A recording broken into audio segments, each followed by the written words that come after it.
Good morning બાળકો.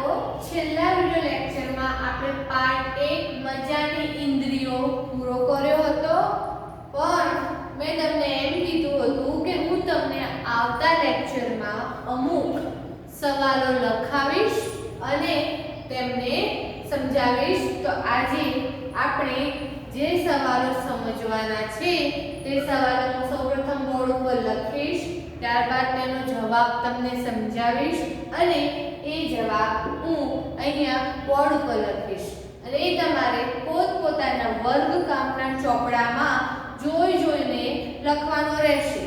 બરાબર? તો પહેલો સવાલ આપણો એવો છે,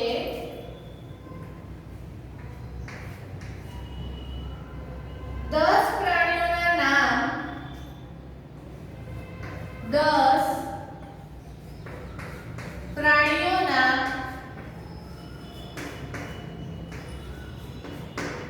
નામ લખો. નામ લખો જેમના કાન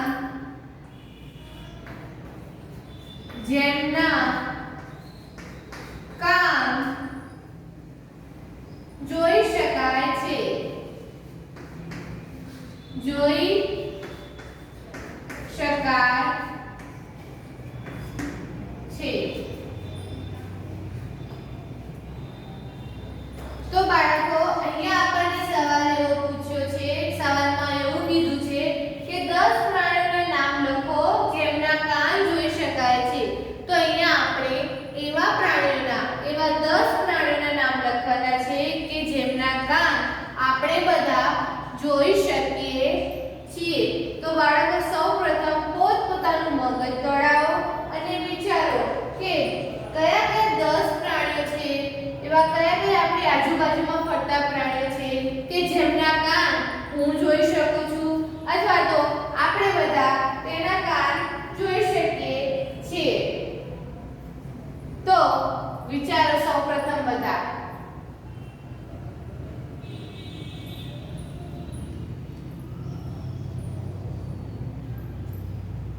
વિચારી લીધું?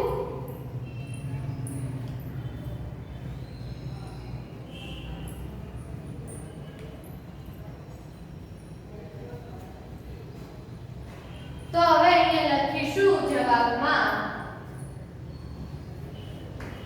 જેમના કાન જોઈ શકાય છે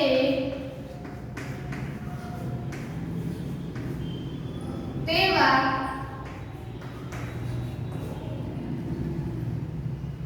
10 પ્રાણીઓના નામ. 10 પ્રાણીઓના નામ. તો આપણી આજુબાજુમાં એવા કયા પ્રાણીઓ ફરે છે કે જેમના કાન આપણે બધા જોઈ શકીએ છીએ? તો કે ગાયના કાન આપણે બધા જોઈ શકીએ છીએ. પછી ભેંસ, એના કાન પણ આપણે બધા નરી આંખે જોઈ શકીએ છીએ. કૂતરો, બિલાડી,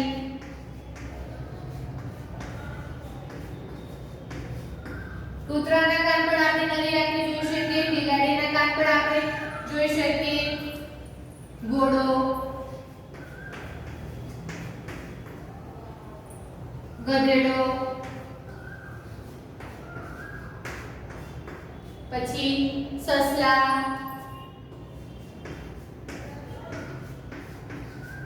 હાથીના તો દેખાડે છે કારણ કે એના કાન તો બહુ મોટા હોય છે. તો કે હાથી. તો કેટલા થયા? 1 2 3 4 5 6 7 8. આપણે 8 નામ લખ્યા છે. એમાં ગાય, ભેંસ, કૂતરો, બિલાડી, ઘોડો, ગધેડો, સસલા, હાથી. હજી આપણે 2 નામ લખવાના છે. તો બીજા 2 નામમાં આપણે કયા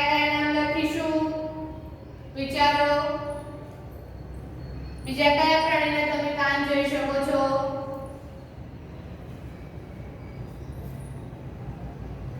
તો કે ઊંટ, પછી શિયાળ વગેરે. તો સૌપ્રથમ પોતપોતાની નોટબુકમાં પોતપોતાના ચોપડામાં આ સવાલ લખો અને નીચે પહેલા આ જવાબ બધા લખી લો. આ બધા એવા પ્રાણીઓના નામ લખેલા છે કે જેમના કાન આપણે જોઈ શકીએ છીએ.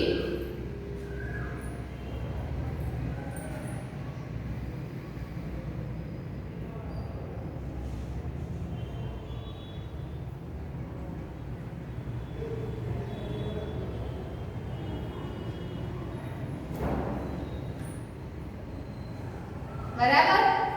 હવે આપણો બીજો સવાલ છે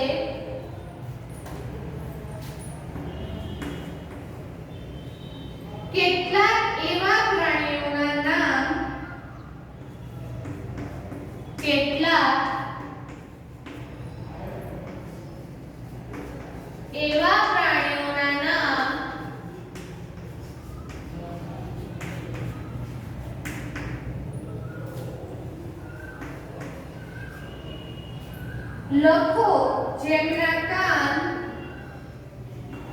લખો જેમના કાન આપણા કાન કરતા મોટા હોય છે. આપણા કાન કરતા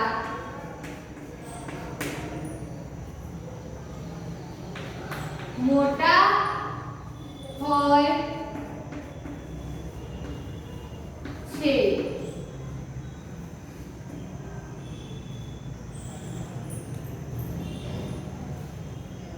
તો અહીંયા આપણે પહેલા સવાલમાં એમ પૂછ્યું હતું કે 10 પ્રાણીઓના નામ આપો કે જેના કાન આપણે જોઈ શકીએ છીએ.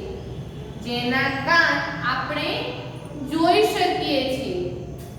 અને અહીંયા એમ પૂછે છે કે એવા પ્રાણીઓના નામ આપો કે જેના કાન આપણા કાન કરતા મોટા હોય છે. તો હવે તમે બધા વિચારો કે એવા કયા કયા પ્રાણીઓ છે કે જેમના કાન આપણા કાન કરતા મોટા હોય છે. તો આપણે જવાબમાં લખીશું આપણા કાન કરતા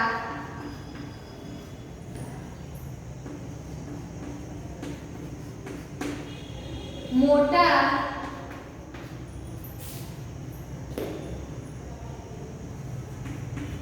કાન હોય છે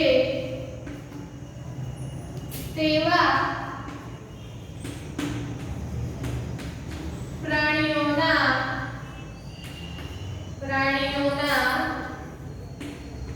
નામ. જેમાં આપણે લખીશું ગાય. તો તમે જોયું હશે કે જે ગાય હોય છે તેના કાન આપણા કાન કરતા મોટા હોય છે. તો પહેલા લખીશું ગાય, પછી લખીશું ભેંસ. તો ભેંસના કાન પણ આપણા કાન કરતા મોટા હોય છે.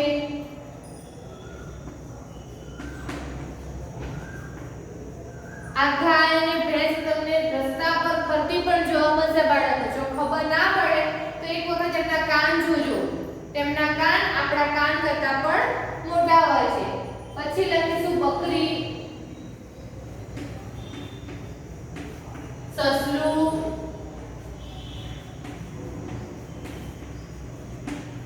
હાથી. હાથીના કાન તો બધા કરતા હાથીના કાન મોટા હોય, એકદમ સુપડા જેવા હોય છે. તો હાથી. પછી આવે ગધેડો, ઘોડો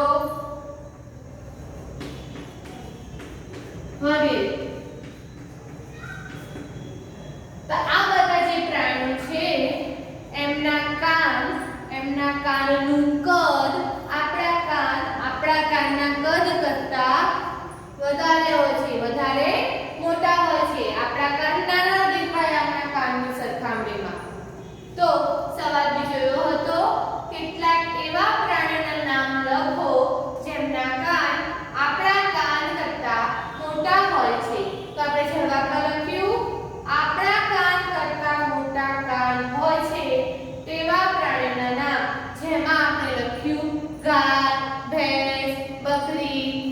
હાથી, ઘોડો, ગધેડો, સસલું વગેરે.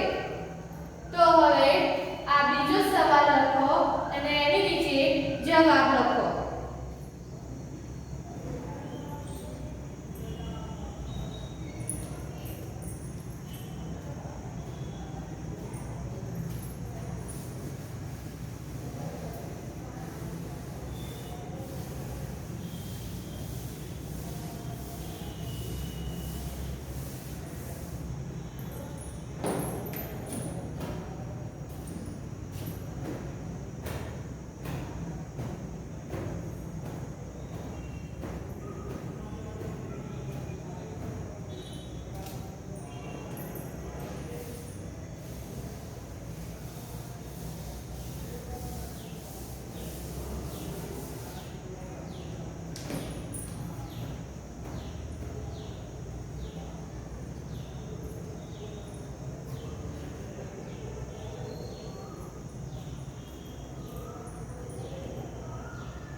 લખાઈ ગયું હશે બધાને. હવે આપણે આગળ ત્રીજો સવાલ લઈશું, જેમાં લખ્યું છે શું તમે પ્રાણીઓના અવાજ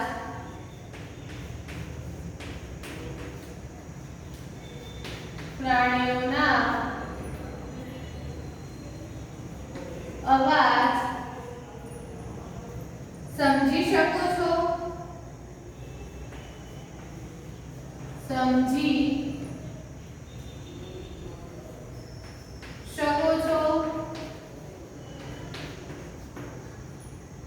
કયા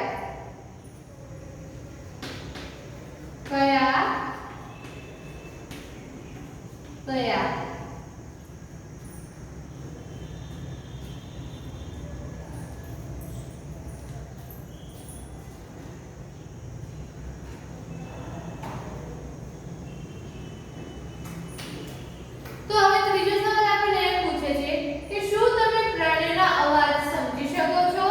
કયા કે આપણે પ્રાણીઓના અવાજ સમજી શકીએ છીએ? શું અવાજ ઉપરથી કહી શકીએ છીએ કે ના આ અવાજ આ પ્રાણીનો જ છે? તો તમે એ સમજી શકો છો, એ પ્રાણીઓ કયા છે એ સમજી શકો છો. તો એ પ્રાણીઓના નામ આપણે અહીંયા લખવાના છે. તો સૌપ્રથમ બધા વિચારો કે એવા કયા પ્રાણીઓના અવાજ છે કે જે તમે સમજી શકો છો. એવા કયા પ્રાણીઓ છે કે જેમનો અવાજ સાંભળીને તમે કહી શકો છો કે ના આ અવાજ આ પ્રાણીનો છે. તો સૌપ્રથમ બધા વિચારો કે તમે કયા પ્રાણીઓનો અવાજ સમજી શકો છો.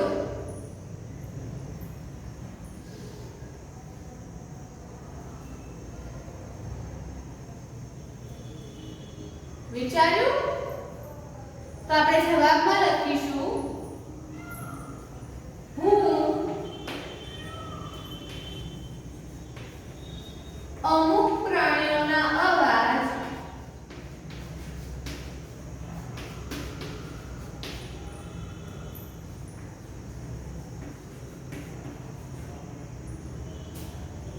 તેમને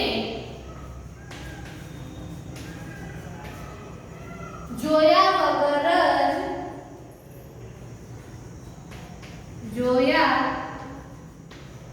વગર જ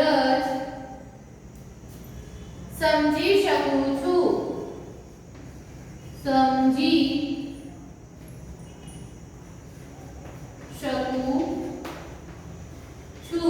એટલે કે હું અમુક પ્રાણીઓના અવાજ જોયા વગર જ સમજી શકું છું. એ પ્રાણીના અવાજ સાંભળ્યા પછી જોયા વગર જ એ પ્રાણીનું નામ હું કહી શકું છું. તો કે દાખલા તરીકે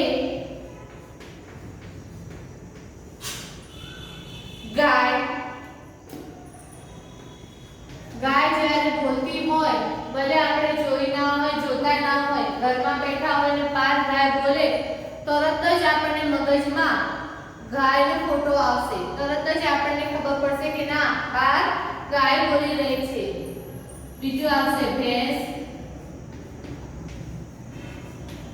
એ જ રીતે ભેંસમાં પણ જો બાર બોલતી હોય ને ઘરમાં બેઠા હો તરત જ તમને ખબર પડે કે ના અવાજ ભેંસનો જ છે. પછી કૂતરો, તો કે ભાવ ભાવ બોલે, તો કે કૂતરો ભાવ ભાવ બોલે છે, તો આ કૂતરો જ છે. પછી આવે બિલાડી.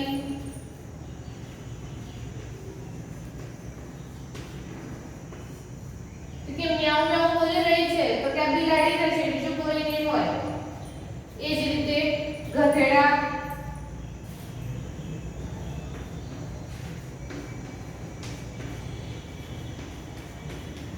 કે હોંજી હોંજી બોલે છે, તો આ ગધેડો જ હશે. તો વગેરે. આ બધા એવા પ્રાણીઓ છે કે જેમનો અવાજ આપણે સમજી શકીએ છીએ. આ બધા એવા પ્રાણીઓ છે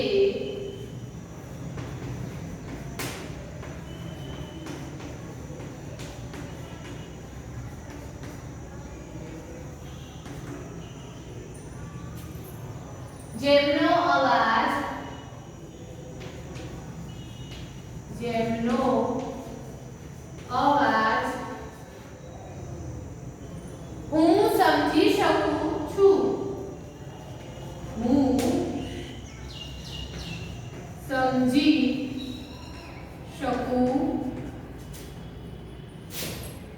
છું. ત્રીજો સવાલ આપણો એવો હતો કે શું તમે પ્રાણીઓના અવાજ સમજી શકો છો? કયા કયા? તમે પ્રાણીઓના અવાજ ઓળખી શકો છો? અવાજ ઉપરથી તમે કહી શકો છો કે આ પ્રાણી બોલી રહ્યું છે? તો કે હા. તો કયા કયા પ્રાણીઓ? તો કે ગાય, ભેંસ, કૂતરો, બિલાડી, ગધેડો વગેરે. આ બધા એવા પ્રાણીઓ છે કે જેમના અવાજ પરથી હું કહી દઉં કે ના ગાય બોલી રહી છે, કે ના કૂતરો બોલી રહ્યો છે, કે ના બિલાડી બોલી રહી છે. તો પોતપોતાના વર્ગકામના ચોપડામાં પહેલા ત્રીજો સવાલ લખો અને ત્યારબાદ જવાબ લખો.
લખાઈ ગયું બધાને?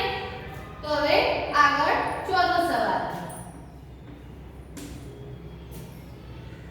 શું કેટલાક પ્રાણીઓ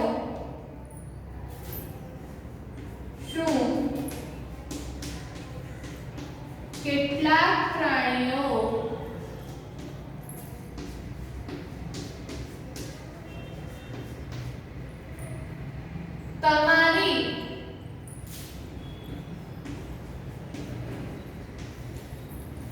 ભાષા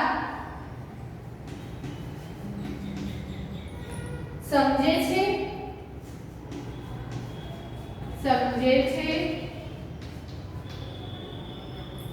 કયા કયા?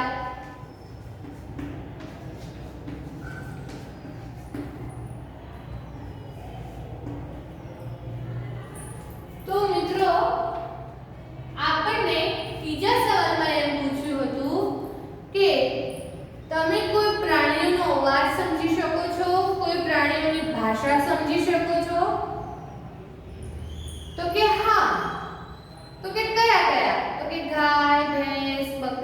ઊંટ આ બધા પ્રાણીઓ એવા છે કે જે દૂરથી બોલતા હોય, આપણે ઘરમાં બેઠા હોય ને બહાર બોલતા હોય તો પણ આપણે કહી દઈએ કે ના આ પ્રાણી બોલી રહ્યું છે. એ જ રીતે ચોથો જે સવાલ છે એ ત્રીજા સવાલનો એકદમ ઊંધો છે, એકદમ વિપરીત છે. તો ચોથા સવાલમાં એમ પૂછે છે શું કેટલાક પ્રાણીઓ તમારી ભાષા સમજે છે? કયા કયા? ત્રીજા સવાલમાં આપણે એમ પૂછ્યું હતું કે તમે પ્રાણીઓની અવાજ સમજી શકો છો, અને ચોથા સવાલમાં એમ પૂછે છે કે પ્રાણીઓ તમારી ભાષા સમજી શકે છે? કયા કયા? તો કે હા, ઘણા બધા એવા પ્રાણીઓ છે કે જે આપણી ભાષા સમજી શકે છે, પરંતુ સૌપ્રથમ તેમને કેળવણી આપવામાં આવે છે, તેમને ટ્રેન કરવા પડે છે. જેમ કે પાલતુ પ્રાણીઓ કૂતરા, જ્યારે તમે જોશો કે તમારી આજુબાજુમાં અથવા કોઈને કૂતરું પાળ્યું હશે ને તો એ કૂતરું તેના માલિકની ભાષા સમજી શકતું હશે. એ માલિક શું કહે છે તરત જ એ કૂતરાને ખબર પડી જાય છે. એ જ રીતે જ્યારે ખેડૂત હોય, ખેડૂત એણે બળદ પાળ્યા હોય, ભેંસ હોય, ગાય હોય, બકરી હોય, આ બધા જે હોય છે એ ખેડૂતની ભાષા સમજી શકે છે, કારણ કે તે ખેડૂત માટે પાલતુ પ્રાણીઓમાં આવે છે. એ જ રીતે ઘણા બધા એવા પ્રાણીઓ છે કે જેને આપણે પાળી શકીએ છીએ, જેમ કે રીંછ, હાથી, અત્યારે તો લોકો વાઘ પણ પાળતા હોય છે ઘણા દેશોમાં. તો પ્રાણીઓ આપણી ભાષા સમજી શકે છે, પરંતુ તે માટે સૌપ્રથમ તેમને કેળવણી આપવી પડે છે, તેમને ટ્રેન કરવા પડે છે. બરાબર? તો આપણે જવાબમાં લખીશું હા, કેટલાક પ્રાણીઓ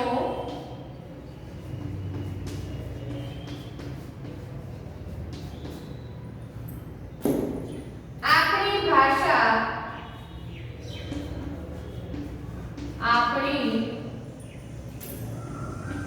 ભાષા સમજી શકે છે, સમજી શકે છે. આ માટે તે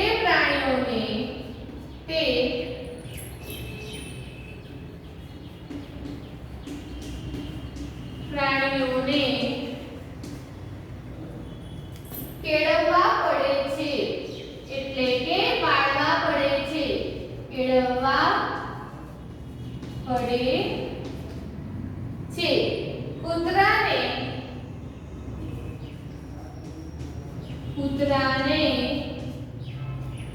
કેળવવાથી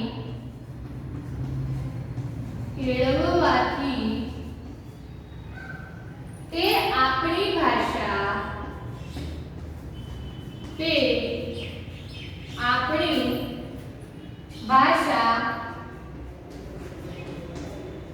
સમજી શકે છે,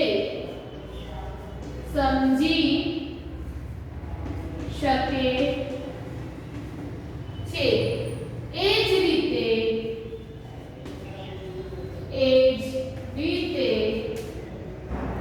રીંછ, હાથી,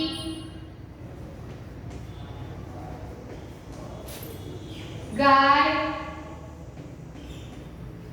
ભેંસ પણ સમજી શકે છે,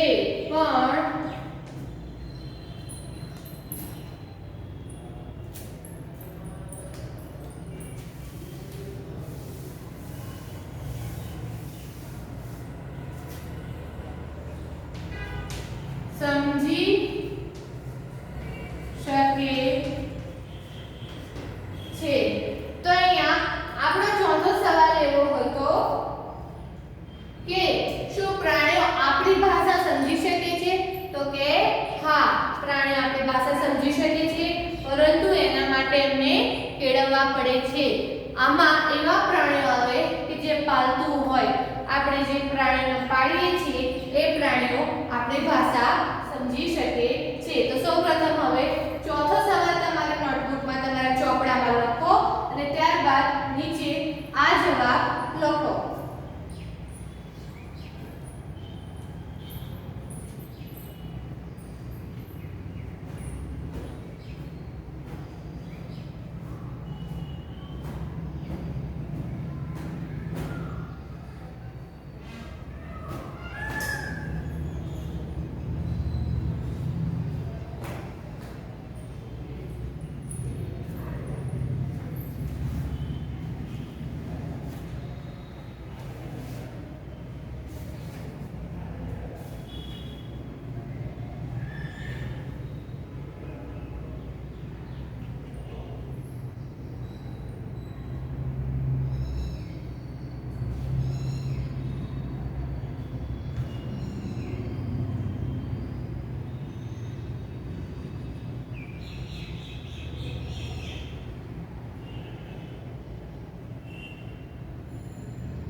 તો બધાને લખાઈ ગયું હશે.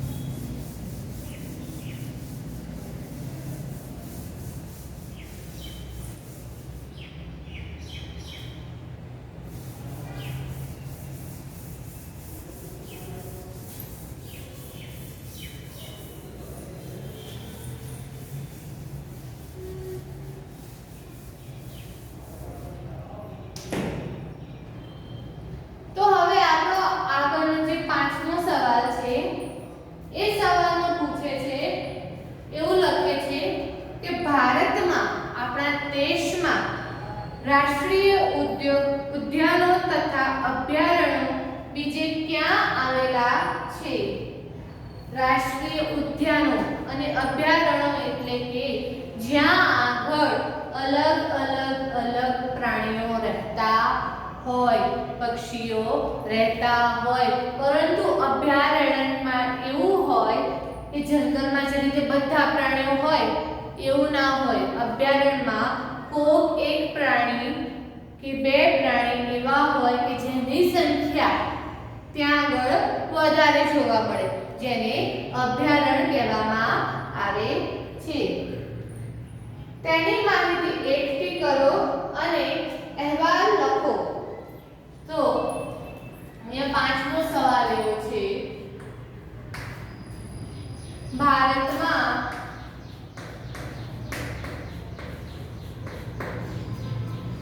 રાષ્ટ્રીય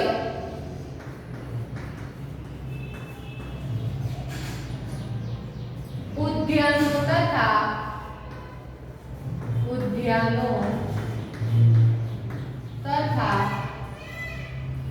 અભયારણ્યો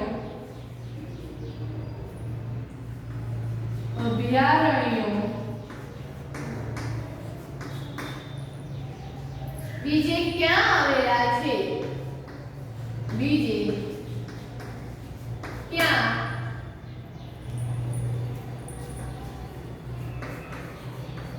આવેલા છે? તેની માહિતી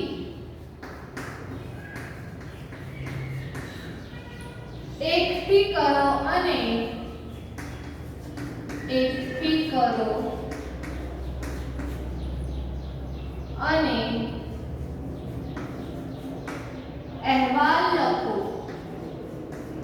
અહેવાલ લખો. તો આપણે આ સવાલમાં ઉદ્યાનો અને અભયારણ્યો ક્યાં ક્યાં આવેલા છે એની માહિતી એકઠી કરવાની છે. એ માહિતી આપણે ભેગી કરવાની છે અને પછી આપણે લખવાનું છે. તો જવાબમાં સૌપ્રથમ સૌએ પોતપોતાના ચોપડામાં હું જે રીતનો અહીંયા કોઠો બનાવું છું એ રીતે તમારે કોઠો બનાવવાનો છે અને કોઠો બનાવવા માટે કમ્પલસરી ફૂટપટ્ટીનો ઉપયોગ કરવો, કોઈ લીટી હાથેથી દોરવી નહીં.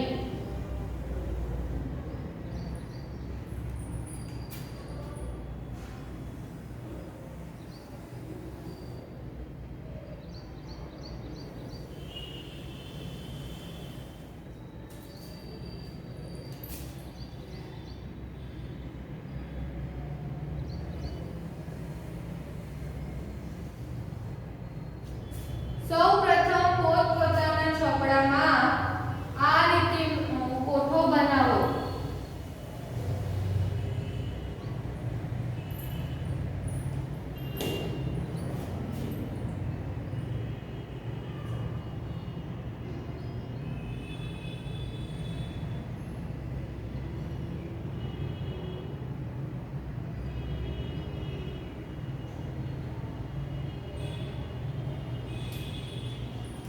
બનાવી દીધો તો અહીંયા લખો ક્રમ. બરાબર, અહીંયા લખો અભયારણ્ય.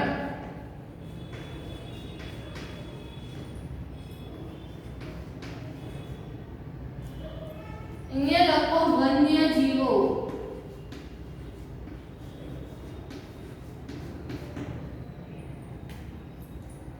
ક્રમમાં 1 નંબર આપીશું અને પહેલા લખીશું કાઝીરંગા, જે અંશમાં લખવાનું અસમ, જે અસમમાં આવેલું છે. તો આ જે કાઝીરંગા નામનું અભયારણ્ય છે કે જે અસમમાં આવેલું છે, અસમ રાજ્યમાં આવેલું છે, તેમાં કયા કયા વન્ય જીવો જોવા મળે છે? તો એમાં આપણે લખીશું ગેંડા,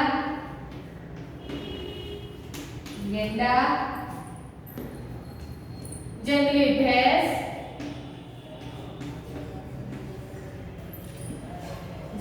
ભેંસ, હરણ,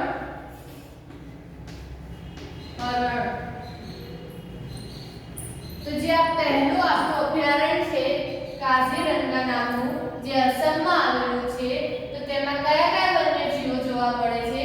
તો કે ગેંડા, જંગલી ભેંસ અને હરણ. હવે બીજું છે થરનું રણ.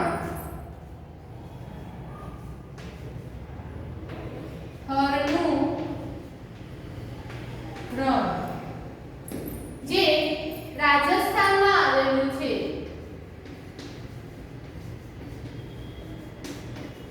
તો એમાં કયા કયા વન્યજીવો જોવા મળે છે? તો લખીશું રણનું વરુ,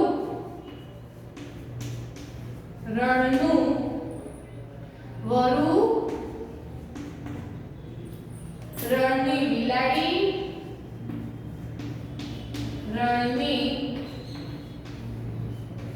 બિલાડી,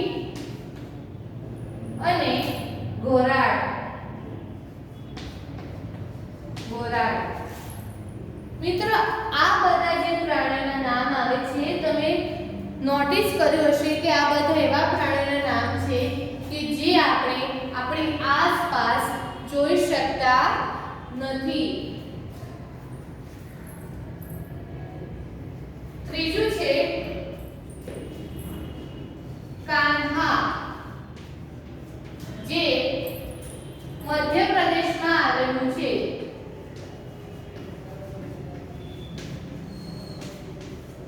તો હવે આ જે કાન્હા નામનું અભયારણ્ય છે કે જે મધ્યપ્રદેશમાં આવેલું છે, તેમાં કયા કયા વન્યજીવો જોવા મળે છે?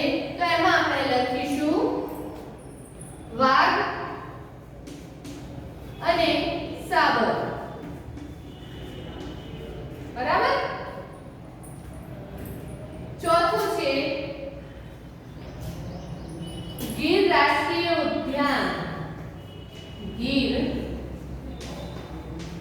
રાષ્ટ્રીય ઉદ્યાન. તો એ ક્યાં આવેલું છે? તો કે આપણા ગુજરાતમાં આવેલું છે તો કૌંસમાં લખીશું ગુજરાત. અને આ અભયારણ્યમાં કયા કયા વન્યજીવો જોવા મળે છે તો કે સિંહ, દીપડા,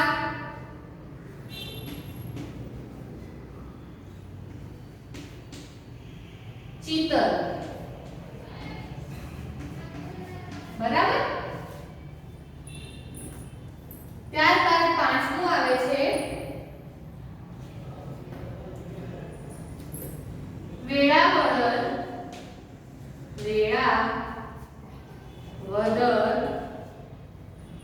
કાળિયાર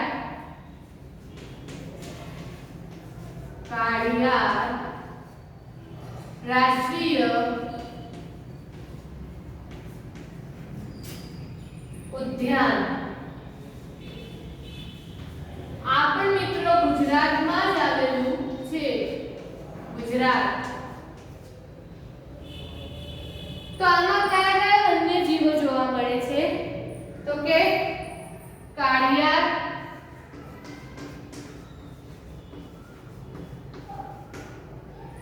વરુ, ખડમોર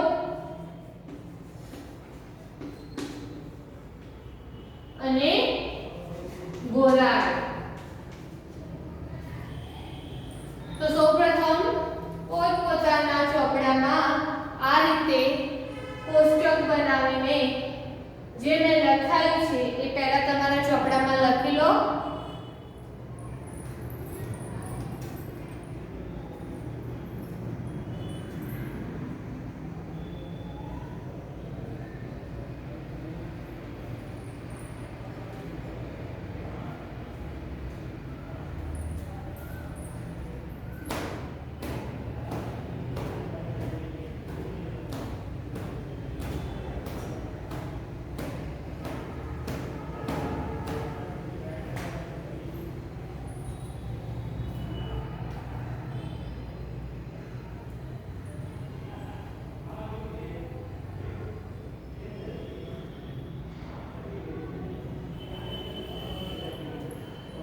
તો બધાને લખાઈ ગયું હશે. તો હવે આપણે આગળ લખીશું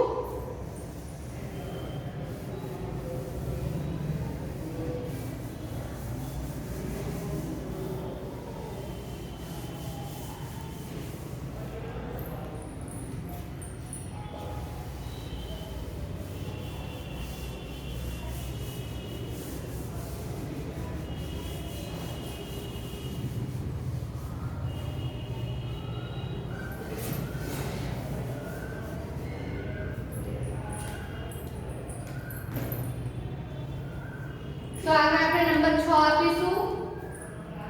નંબર 6 કેવલાદેવ.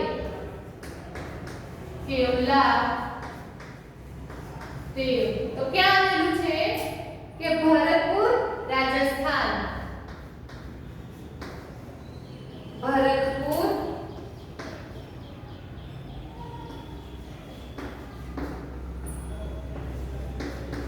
રાજસ્થાન. તો એમાં કયા કયા વન્યજીવો જોવા મળે તો એમાં આપણે લખીશું પક્ષીઓ. આમાં પક્ષીઓ જોવા મળે છે જેમાં આવે યાયાવર અને સ્થાનિક.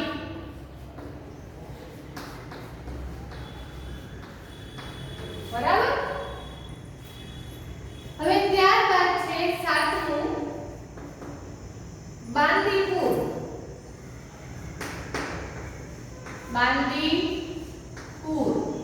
જે કર્ણાટકમાં આવેલું છે. કર્ણાટક. એમાં કયા કયા વન્યજીવો જોવા મળે તો કે હાથી, રીંછ, સુવર, જંગલી બિલાડી.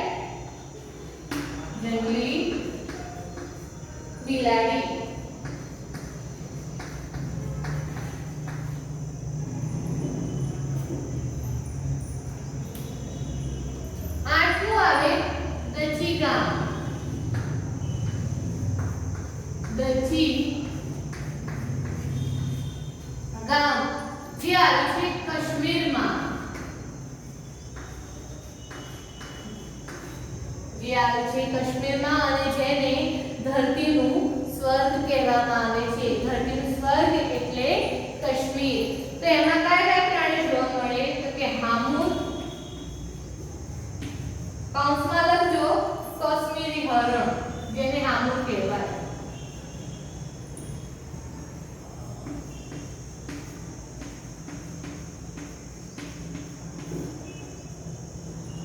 જેને કસ્તુરી મૃગ પણ કહેવાય. કસ્તુરી મૃગ. અને છેલ્લે આપણે લખીશું કોર્બેટ. કોર્બેટ જે હિમાલયની તળેટીમાં આવેલું છે.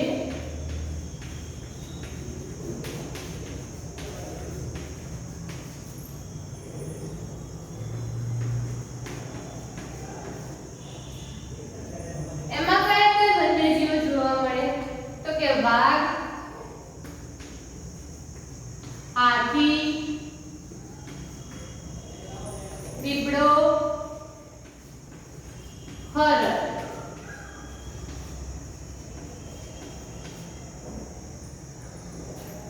તો સૌપ્રથમ પોતપોતાના ચોપડામાં જે બોર્ડ ઉપર લખ્યું છે તે ઉતારી લો.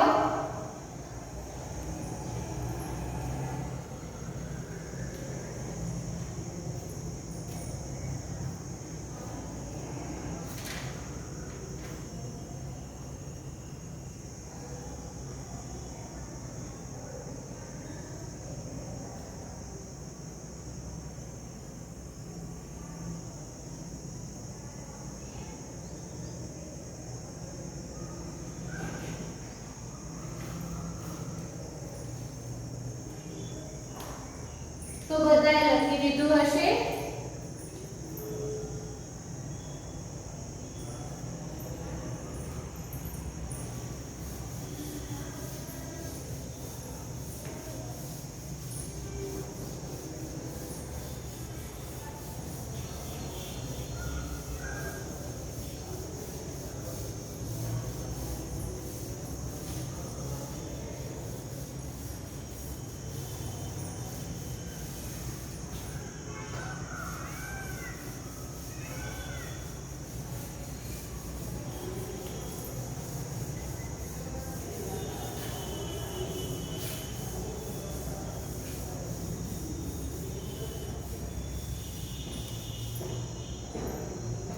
હવે આમાં ને આમાં તમારે આગળ નીચે આમ કૂદડી કરવાની અથવા સ્ટાર કરવાનો અને લખવાનું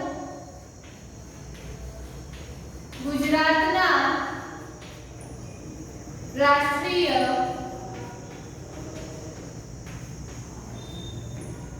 ઉદ્યાનો.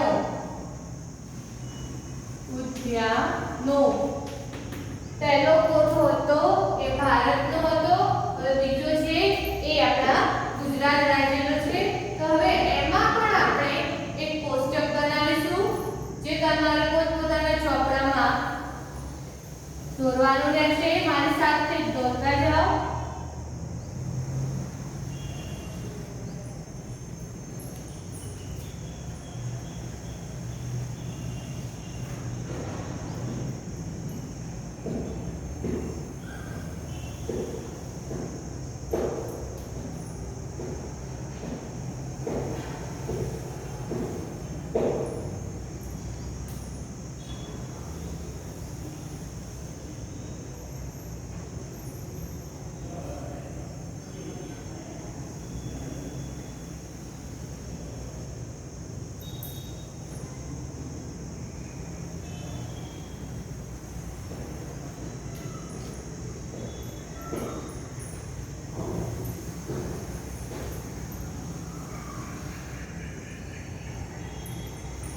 પહેલા લખીશું ક્રમ,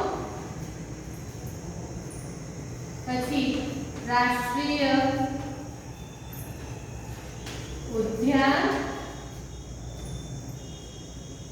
સ્થાપના એટલે કે ક્યારે તેની સ્થાપના કરવામાં આવી, ક્યારે તેને બનાવવામાં આવ્યું, ક્યારે તેને ચાલુ કરવામાં આવ્યું. અહીંયા રાષ્ટ્રીય ઉદ્યાનના ઉદ્યાનનું નામ લખીશું. પછી આવે વિસ્તાર, કે કેટલા વિસ્તારનો ફેલાવો છે, કેટલા વિસ્તારનો ઘેરાવો છે રાષ્ટ્રીય ઉદ્યાનનો. કૌંસમાં લખીશું ચોરસ કિલોમીટર એટલે કે કિમી. જિલ્લો ગુજરાત રાજ્યમાં કયા જિલ્લામાં આવ્યું છે તે આપણે જિલ્લામાં લખીશું. અને મુખ્ય પ્રાણીઓ, અહીંયા આપણે પ્રાણીઓના નામ લખીશું. તેમાં નંબર 1 આપીશું, જેમાં લખીશું ગીર રાષ્ટ્રીય ઉદ્યાન. ગીર રાષ્ટ્રીય ઉદ્યાન. તો એની સ્થાપના ક્યારે કરવામાં આવી હતી? તો કે 1975 માં એને સ્થાપવામાં આવ્યું હતું. 1975. એનો વિસ્તાર કેટલો છે, કેટલા વિસ્તારમાં તે ફેલાયો છે, કેટલા વિસ્તારનો તેનો ઘેરાવો છે? તો અહીંયા લખીશું 258.71 ચોરસ કિમી. ચોરસ કિલોમીટરમાં ફેલાયો છે એટલે કે 258.71 ચોરસ કિલોમીટર. તો ગુજરાતમાં કયા જિલ્લામાં આવે છે? તો કે જૂનાગઢ. અને કયા કયા મુખ્ય પ્રાણીઓ છે, કયા કયા પ્રાણીઓ જોવા મળે છે? તો કે સિંહ, દીપડા,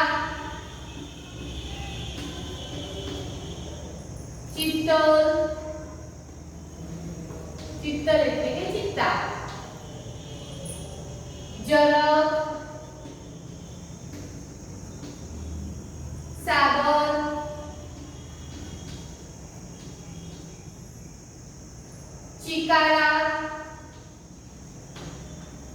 ચિકારા અને મગર. બરાબર. ત્યારબાદ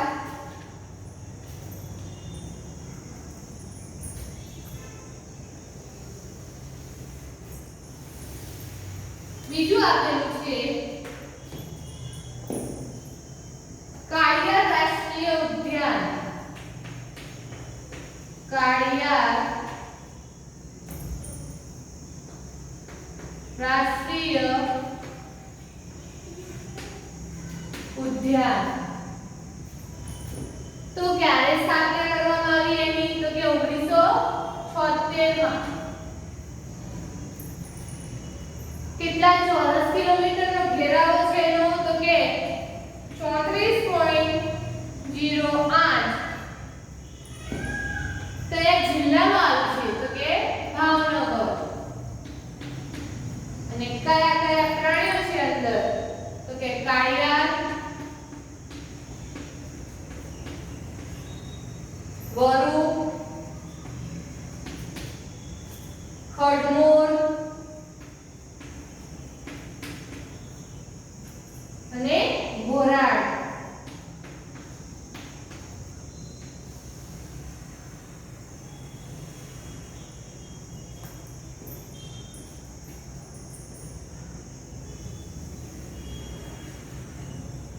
ત્યારબાદ ત્રીજું આપ્યું છે વાસંદા રાષ્ટ્રીય ઉદ્યાન.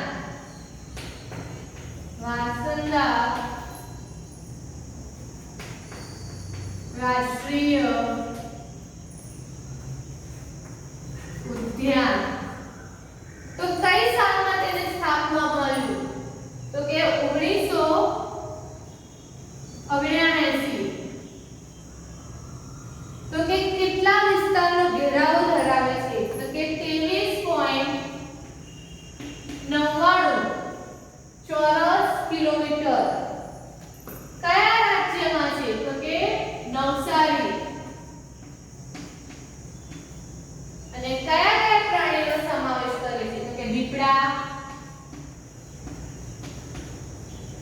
જરબ, ચિત્તલ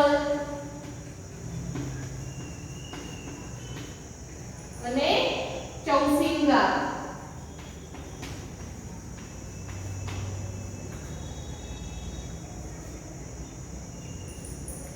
સૌપ્રથમ પોતપોતાના ચોપડામાં બોર્ડ ઉપર લખ્યું છે એટલું લખી લો.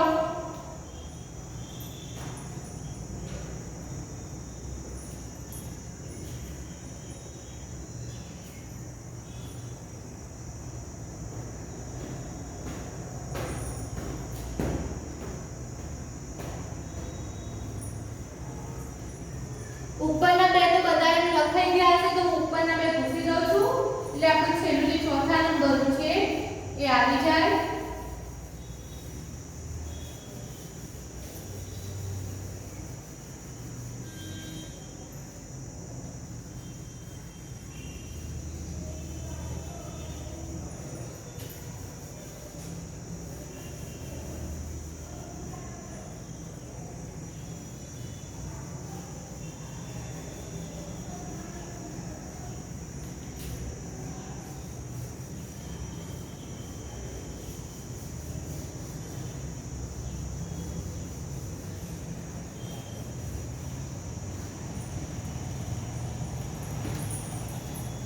તો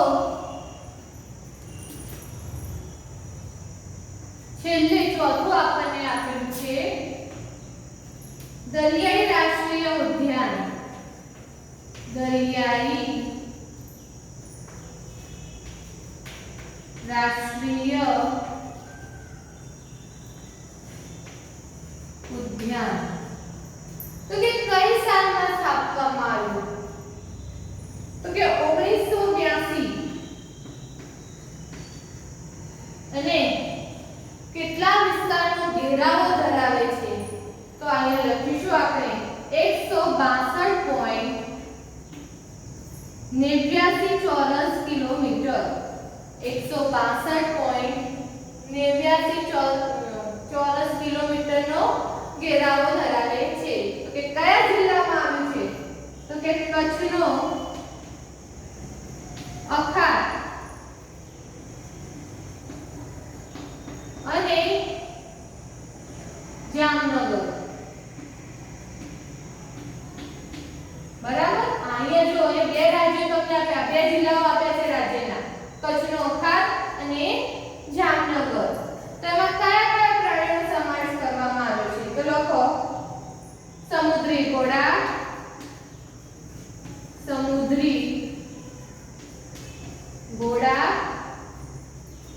કોરલ,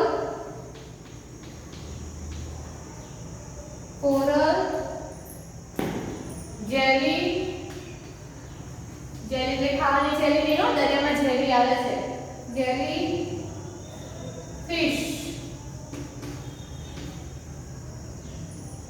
ઓક્ટોપસ,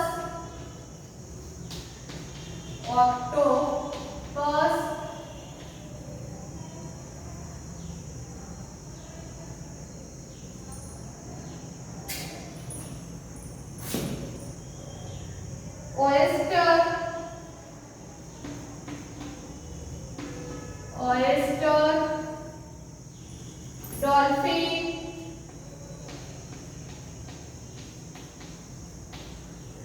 dolphin, અને ડુંગો.